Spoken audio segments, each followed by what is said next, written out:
Bismillahirrahmanirrahim. Assalamualaikum warahmatullahi wabarakatuh. Alhamdulillah, segala puji dan puja kita panjatkan kepada Allah Subhanahu wa taala yang telah memberikan kita nikmat iman, iman Islam, nikmat kesehatan dan banyak lagi nikmat-nikmat yang patut kita syukuri. Salam dan salam semoga tercurah pada junjungan kita Nabi besar Muhammad Sallallahu Alaihi Wasallam beserta para keluarganya, para sahabatnya dan juga para pengikutnya. Alhamdulillah kita bertemu kembali ya dalam kajian Islam secara online yang diselenggarakan oleh Yayasan Bunyan Jakarta. Baik, ada kajian yang merupakan berkah, rahmat dan ridho dari Allah Subhanahu wa taala. Kita buka sama-sama dengan baca basmalah. Bismillahirrahmanirrahim. Adapun tema kita hari ini adalah kita akan membahas dari beberapa hadis nanti ya. Orang yang selalu didoakan para malaikat. Mau didoakan oleh para malaikat? Ayo kita sama-sama belajar. Yang pertama kali siapa yang didoakan oleh malaikat? Orang yang bersedekah setiap hari. Hadis riwayat Bukhari Muslim ya. Dari Abu Hurairah radhiyallahu anhu ia berkata, Rasulullah SAW bersabda, setiap persendian manusia diwajibkan untuk bersedekah setiap harinya mulai matahari terbit. Memisahkan ya atau menyelesaikan perkara antara dua orang yang berselisih adalah sedekah. Menolong seseorang naik ke atas kendaraannya atau mengangkat barang-barangnya ke atas kendaraannya adalah sedekah. Berkata yang baik juga termasuk sedekah.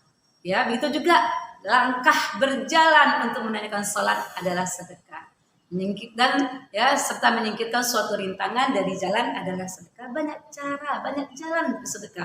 Menurut hadis yang tadi ya, bayangkan ya, jadi kita bisa setiap hari bersedekah untuk kesedihan kita ya, bersedekah itu tadi ya, kita menyelesaikan permasalahan orang yang berselisih, dua orang berselisih, menolong seseorang naik ke atas kendaraannya, kemudian juga kita berkata yang baik, berjalan ke menunaikan sholat, bahkan kita menyingkirkan suatu rintangan yang ada di jalan, itu adalah sedekah. Dan ini bisa kita lakukan setiap hari, Masya Allah. Yang kedua ya, yang doakan oleh malaikat adalah orang yang menuntut ilmu dan duduk di majelis taklim. Ini orang yang sering ke majelis taklim nih. Ini ibu sering ke majelis taklim ya, bapak-bapak juga ya, banyak kajian di masjid ya, ikutin ya. Karena apa? Di sini dikatakan ya, salah hadis ya. Sesungguhnya para malaikat mereka melebarkan sayap-sayap mereka kepada para penuntut ilmu karena ridho dengan apa yang mereka lakukan. Hadis riwayat Ibnu Hibban nomor 1321 disahihkan Al-Albani ya, Al-Albani dalam Sahih Al-Jami nomor 6297. Jadi Masya Allah ini buat kita semangat nih. Jadi kalau kita duduk di majelis taklim ini kita nggak sendiri ya. Jadi rajin-rajinlah datang ke majelis taklim. Rajin-rajinlah datang ke majelis ilmu. Karena apa? Orang yang sering datang ke majelis taklim, majelis ilmu, majelis zikir yang mengingat Allah, yang mengingat Rasulullah, yang menambah keimanan kepada Allah, yang disebutkan nama Allah, disebutkan nama Rasul, yang cara kebaikan-kebaikan, insya Allah itu malaikat akan mendoakan kita, ya, insya Allah. Ya, kemudian siapa lagi? Yang ketiga adalah orang yang tidur dalam keadaan berwudu nih. Jadi kalau kita mau berangkat tidur malam, dia di tengah-tengah kita melakukan aktivitas, kita istirahat malam-malam, kita berwudu, itu juga didoakan oleh malaikat. Kata Rasulullah SAW ya, Nabi Muhammad SAW bersabda, barang siapa yang tidur dalam keadaan bersuci, maka malaikat akan bersamanya di dalam pakaiannya. Dia tidak akan bangun hingga malaikat berdoa, ya Allah, ampunilah hambamu si fulan karena tidur dalam keadaan suci. Ini hadis riwayat Ibnu Hibban, Sahih Al-Targhib ya, 1/37. Nah, Masya Allah ya. Jadi nih, ingin didoakan malaikat. Ya, sebelum kita berangkat ke tempat tidur kita, berwudulah. Insya Allah akan didoakan oleh malaikat. Apa kata malaikat? Ya Allah, ampunilah hambamu si fulan karena tidur dalam keadaan suci, dalam keadaan berwudu. Yang keempat, orang yang duduk menunggu waktu sholat ini juga didoakan malaikat. Ada orang kadang-kadang di masjid ya, dia nunggu antara maghrib dan isya, Masya Allah ya. Karena maghrib dan isya kan waktunya agak singkat ya, nggak terlalu lama gitu ya. Dia duduk di situ, ya Insya Allah itu dapat didoakan malaikat. Karena kita lihat nih, cek hadis ini, hadis riwayat Muslim ya. Tidaklah seseorang di antara kalian duduk menunggu sholat selama ia berada dalam keadaan suci, melainkan para malaikat mendoakannya. Ya Allah, ampunilah dia. Ya Allah, sayangilah dia. Hadis riwayat Muslim. Nih, semangat kita nih. Ya, kalau kita sholat di masjid, kita nunggu di masjid ya, atau menunggu waktu sholat berikutnya antara maghrib dan isya ya, karena dekat waktunya. Dan kita dalam keadaan bersuci, dalam keadaan kita banyak zikir, insya Allah malaikat mendoakan kita dengan kata-kata Ya Allah, ampuni dia. Ya Allah, sayangi dia. Hadis riwayat Muslim tadi yang pernah kita bahas tadi. Yang kelima, siapa lagi? Ya, akan malaikat orang yang berada di saf terdepan ketika sholat berjamaah. Hadis riwayat Abu Daud. Jadi kalau kita sholat berjamaah ya, jangan di belakang-belakang. Ayo bersegera di depan. Karena saf terdepan itu yang banyak didoakan oleh malaikat. Nih, Rasulullah SAW bersabda ya, tidakkah kalian ingin berbaris sebagaimana para malaikat berbaris di hadapan Rabb mereka Azza wa Jalla? Kami berkata, bagaimana para malaikat berbaris di hadapan Rabb mereka? Beliau bersabda, Rasulullah bersabda, mereka menyempurnakan saf-saf yang terdepan dan mereka saling merapatkan saf. Hadis riwayat Abu Daud. Jadi kalau kita sholat di masjid, ya terutama bapak-bapak ya, yuk jangan ambil saf yang di belakang, jangan terlambat, usahakan ambil saf yang terdepan. Insya Allah nanti kita didoakan oleh malaikat. Yang keenam, ya masih berkaitan dengan masalah saf nih. Orang yang menyambung saf sholat jamaah atau mengisi saf kosong. Nah, kan kita sering lihat ya, kadang-kadang saf itu jaraknya agak lapang, ya. Maka jangan sampai kosong ya. Jadi kita dirapatkan. Karena apa? Luruskan saf. Ini hadisnya ada ya, Abu Daud ya. Luruskan saf dan luruskan pundak-pundak serta tutuplah celah. Namun berlemah lembutnya terhadap saudara kita ingatin ya. Dan jangan membiarkan ada celah untuk setan. Dan barang siapa yang menyambung saf, Allah akan menyambungnya. Barang siapa yang memutus saf, Allah akan memutusnya. Ini hadis riwayat Abu Daud nomor 666, disahihkan Al-Albani dan Sahih Abi Daud ya. Nah ini, jadi kalau kita tadi udah safnya terdepan ya, setelah itu kalau ada celah-celah yang kosong, itu dirapatkan. Insya Allah didoakan oleh malaikat juga. Masya Allah. Kemudian yang ketujuh, ketika kita sholat berjamaah, imam mengucapkan Al-Fatihah, pasti nanti ada kata-kata ghairil maghdubi alaihim waladdallin. Nah, ucapan amin. Orang yang mengucapkan amin ketika imam membacakan Al-Fatihah. Hadis riwayat Bukhari nomor 6402.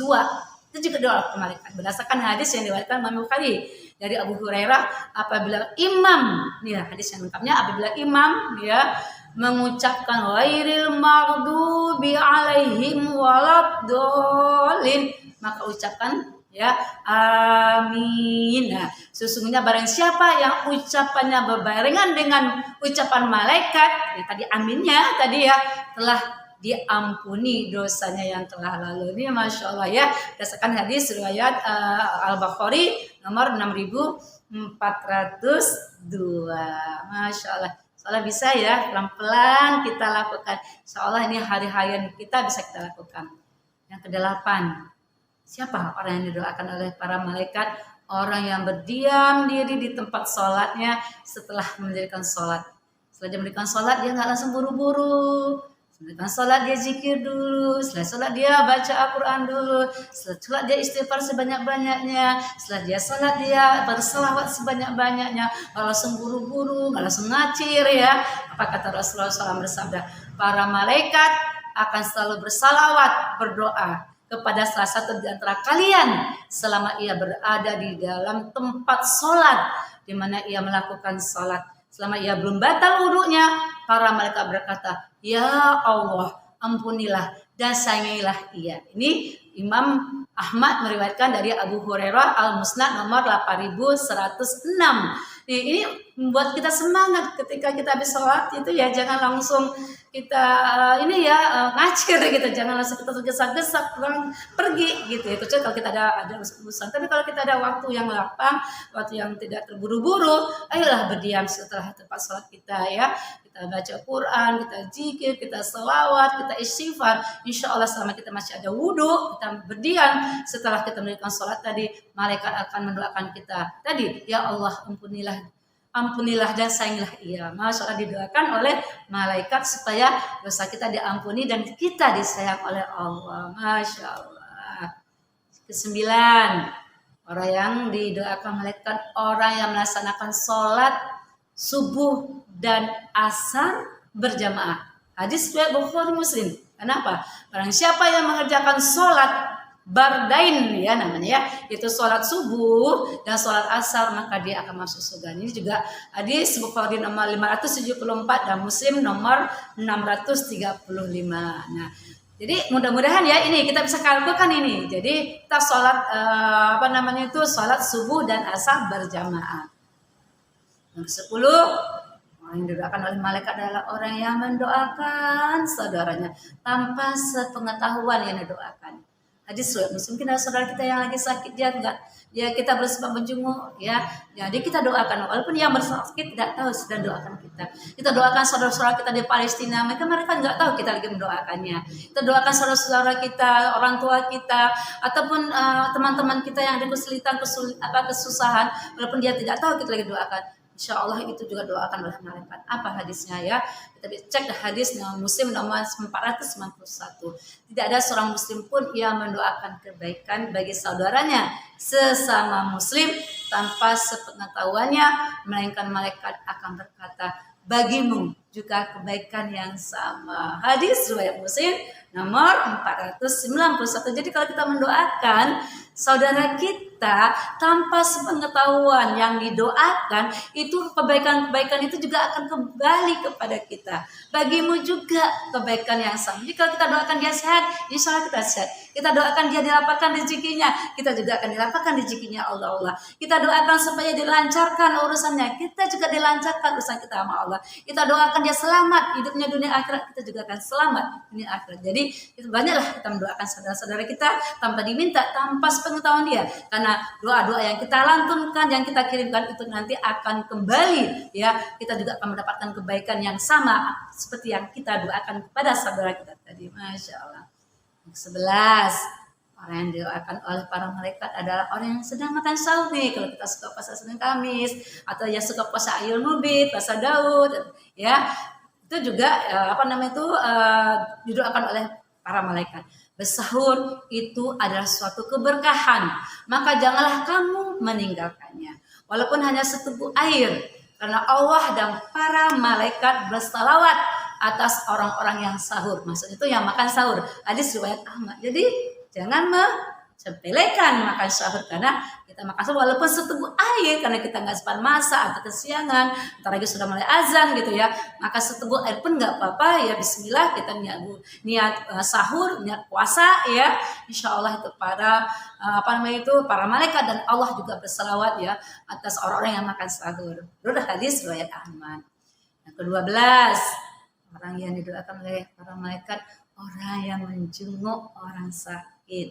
Hadis riwayat Tirmidzi. Ini Masya Allah pahalanya banyak sekali dan doanya para malaikat banyak sekali nih. Kita cek ya hadisnya ya. Hadis riwayat Tirmidzi. Tidaklah seorang muslim menjenguk orang muslim lainnya pada pagi hari, melainkan akan dibacakan sholawat atasnya 70.000 malaikat sampai sore hari. Dan jika menjenguknya pada sore hari, melainkan dia akan dibacakan sholawat oleh 70.000 malaikat sampai pagi hari. Dan dia akan mendapatkan buah-buahan yang sudah dipetik di surga. Hadis riwayat At-Tirmidzi. Masya Allah, kalau kita menjenguk orang sakit banyak sekali manfaatnya. Di samping kita bisa menghibur orang yang sakit, dapat pahala gitu ya, itu juga didoakan oleh 70.000 malaikat. Kalau kita pagi ya dibacakan 70.000 malaikat sampai sore. Kalau kita sore hari dibacakan salawat oleh 70.000 malaikat sampai pagi, bahkan mendapatkan buah-buahan yang sudah dipetik dari surga. Ini Masya Allah luar biasa ya, kebaikan-kebaikan ya yang kita peroleh ketika kita suka menjenguk orang yang sakit, didoakan oleh 70.000 malaikat. Masya Allah. Dan yang terakhir, ya, orang yang didoakan oleh para malaikat adalah orang yang mengajarkan kebaikan kepada orang lain, seperti ya yang jelaskan oleh Yayasan Bunya dengan YouTube yang sederhana ini. Mudah-mudahan ini sebagai wasilah sarana kita saling mengajarkan kebaikan pada orang lain, walaupun kebatasan ilmu yang kita miliki, ayo kita sama-sama ya mengajak orang lain untuk melakukan kebaikan. Karena apa? Ini ada hadisnya ya. Sesungguhnya Allah dan para malaikat, penghuni langit dan bumi, bahkan semut yang berada di lubangnya, dan bahkan ikan, semuanya bersalawat kepada orang yang mengajarkan kebaikan kepada orang lain. Masya Allah. Ya ini tadi ya, jadi tidak hanya para malaikat saja ya. Tadi kita katakan tadi para malaikat akan mendoakan orang yang mengajarkan kebaikan kepada orang lain, tapi tidak hanya malaikat saja ya, penghuni langit dan bumi, semut yang berada di lubangnya, bahkan ikan, semuanya bersalawat kepada orang yang mengajarkan kebaikan kepada orang lain. Ini bisa kita lihat dalam Jami' At-Tirmizi, kitab Al-Ilmu, bab fi fadil fi aqlal ibadah ya. Dan kita juga, ini adalah hadis Imam At-Tirmizi berkata ini adalah hadis Hasan Gharib Sahih. Ya, hadis ini disahihkan oleh Syekh Al-Albani dalam kitab Sahih Sunan At-Tirmizi 2343. Nah, ini menunjukkan kepada kita semua, masya Allah ya. Jadi bersemangat kita mengajarkan kebaikan, ya. Bersemangat kita menasihati. Kenapa? Ketika kita menasihati orang lain, kita juga termotivasi menasihati diri kita sendiri. Mengajak orang kebaikan, kita juga berusaha untuk memperbaiki diri kita dan melakukan ya ajakan nasihat yang kita berikan kepada orang lain. Karena apa? Kalau kita berusaha mengajarkan kebaikan itu juga akan akan membuat kita itu didoakan oleh para malaikat. Bahkan itu tadi ya, penghuni langit dan bumi, bahkan semut yang berada di dalam lubangnya, bahkan ikan. Masya Allah ya, betul-betul kita fastabiqul khairat, berusaha bersama-sama kita mengajarkan kebaikan. Katakanlah kebenaran walaupun satu ayat. Walaupun dengan keterbatasan ilmu yang kita miliki, teruslah kita berdakwah, teruslah kita menjadi agen-agen kebaikan, meneruskan dakwah Rasulullah, mengajak orang lain untuk kebaikan-kebaikan, sehingga nanti kita bersama sahabat-sahabat kita, keluarga kita, teman-teman kita, ya kita sehidup di dunia, sesurga juga nanti di akhirat nanti. Mungkin itulah yang saya bisa sampaikan. Saya yakin ini masih banyak keterbatasan, ilmu saya juga masih terbatas ya, masih banyak kekurangan. Kepada Allah saya mohon ampun, astagfirullahaladzim kepada para pemirsa saya mohon maaf batin. Mudah-mudahan 13 ini ya poin-poin ini yang kita bahas hari ini, orang-orang apa saja yang didoakan oleh malaikat, kemudian kita bisa mencontoh 13 poin ini sehingga kita didoakan oleh para malaikat. Dan Allah ridai kita, berkahi kita, diselamatkan hidup kita dunia dan akhirat, dan dikembalikan kita dalam husnul khatimah, dan dimasukkan ke dalam surga firdaus. Amin amin ya rabbal alamin. Alhamdulillah maaf lahir dan batin. Assalamualaikum warahmatullahi wabarakatuh.